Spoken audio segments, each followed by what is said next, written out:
Can Christianity accept racism in any shape or form? Can someone who truly understands and follows the teachings of the Christ be racist or accept racism? Why is it that so many of us that call ourselves Christians still catch ourselves being racist? And how can we address that?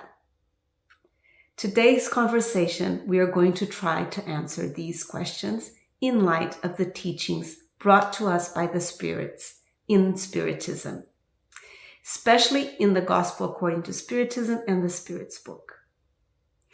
Before we start, let's look at the definition of racism. I took the definition from the Australian Human Rights Commission, and I'll read it just to be faithful. I got the core message, and so it's just an excerpt. Racism is more than just prejudice in thought or action. It occurs when prejudice is accompanied by the power to discriminate against, to oppress, or to limit the rights of others. And all of us here, I imagine, would agree, because he said that it starts with a prejudice of thought or action, that even if it was just a thought that never became an action, that should be addressed. Don't you think? Because everything starts as a thought. And that's where we have to address it first. So let's look at the questions that I started asking in the beginning. Can someone who truly understands the teachings of the Christ and follows it be racist or accept racism? And the answer is no. Because the basis of Christ's teaching was love.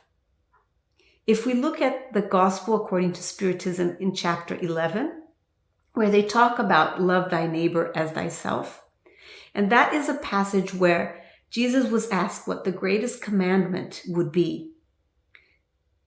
And he answered, and we can find that in Matthew 37-40. And what he answered was that the greatest commandment of all was to love God above all things, with all our heart, all our soul, and all our minds. And that was the greatest commandment.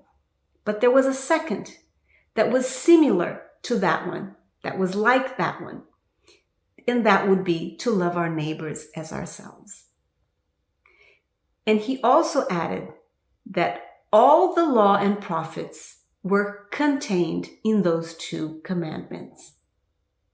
And it's interesting to observe that if he had left just the first commandment, to love God above all things, with all our heart, all our soul, and all our minds, might be confusing, and we might not have understood what that looked like in that time and even today.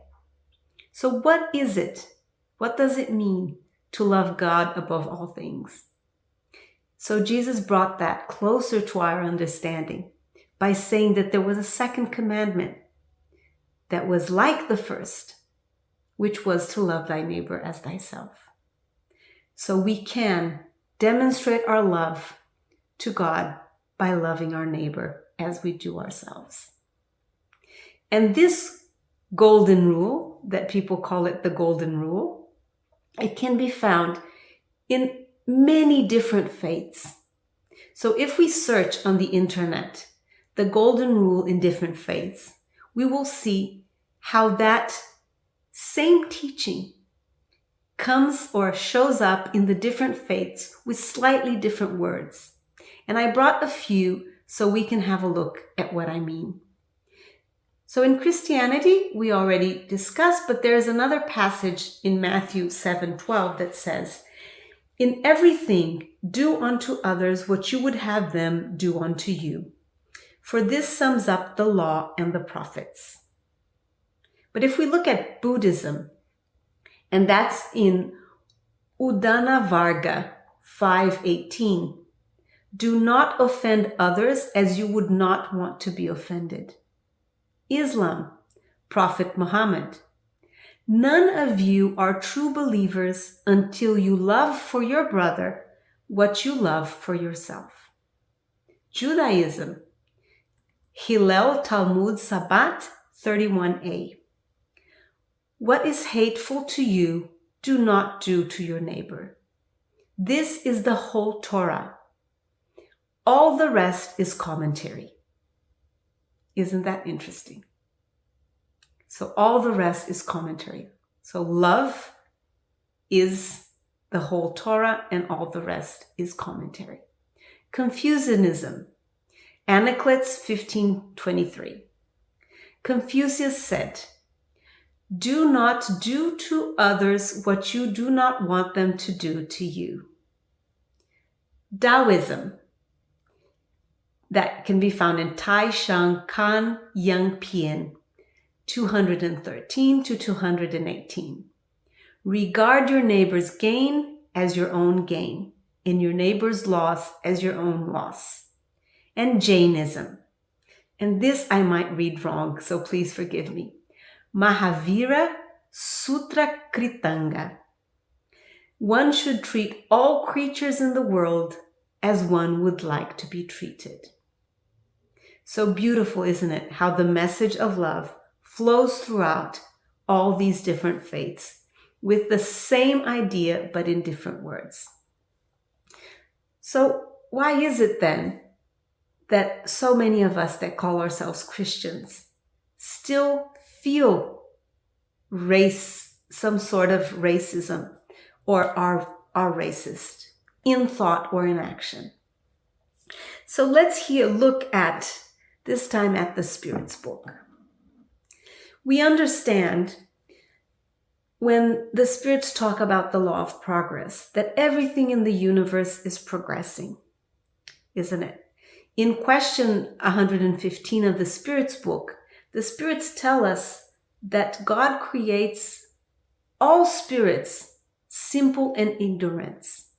So we are all created by God. So we all have the same origin. We're created simple in ignorance. We're unique, but we are created the same. But we have our own uniqueness, right? And then in question 170, the spirits say that after our last incarnation, our destination is true happiness, because we are blessed spirits or pure spirits.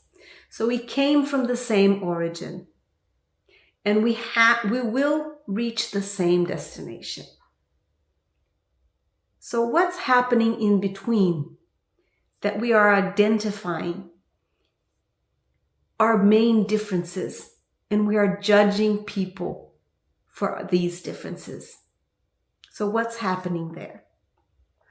So if we look at the Spirit's book again, and it's the second part of the book where it talks about the Spirit's life and talks about reincarnation, we will learn that in order to progress from simple and ignorant into a pure spirits, we will come many times and live here many times.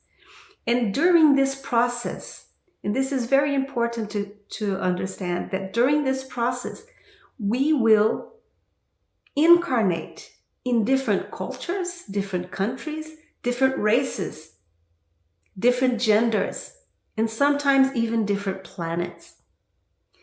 So how can we, if we truly understand that's in one life I can be born in one culture, in one race, in the next lifetime I can be born in a completely different one, a different race, a different country.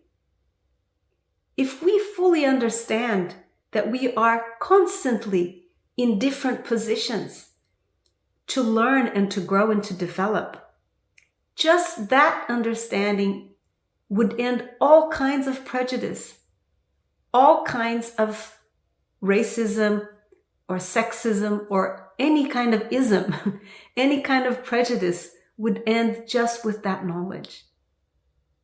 Don't you think? So what is it that we have to do? Why is it that we still don't understand? And the spirits say, and I think that's in question, let me just double check, that's in question 779 true. It's in question 779. The spirits tell us that we are all progressing. However, we progress in different pace and in a different manner.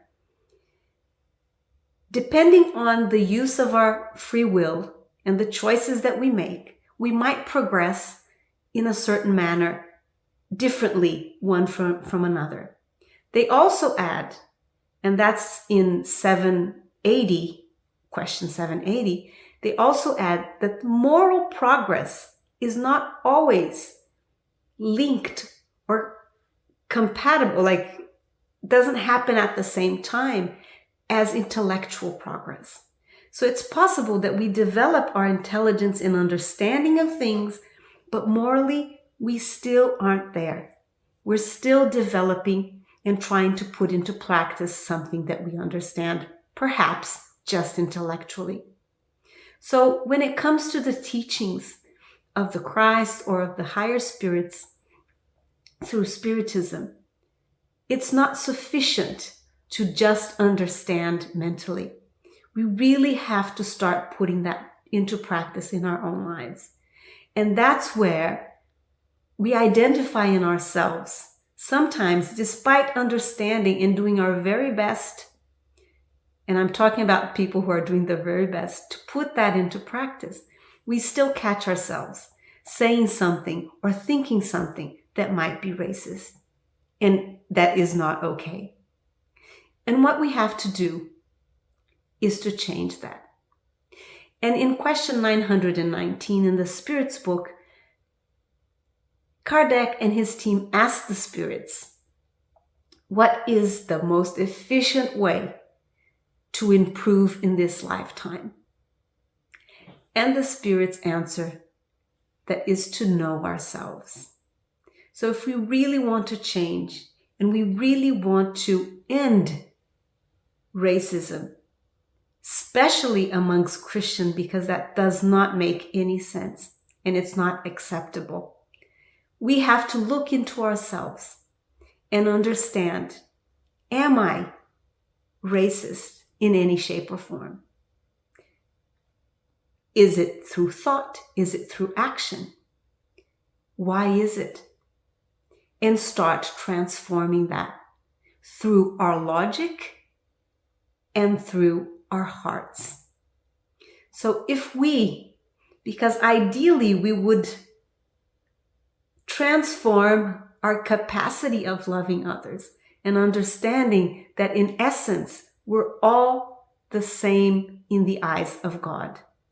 And Wayne Dyer had a saying, he would say that in the eyes of the Creator, there are no favorites because God loves us all equally and always. And if we understand that, ideally we would understand that through love. But if we don't, we have to start with logic.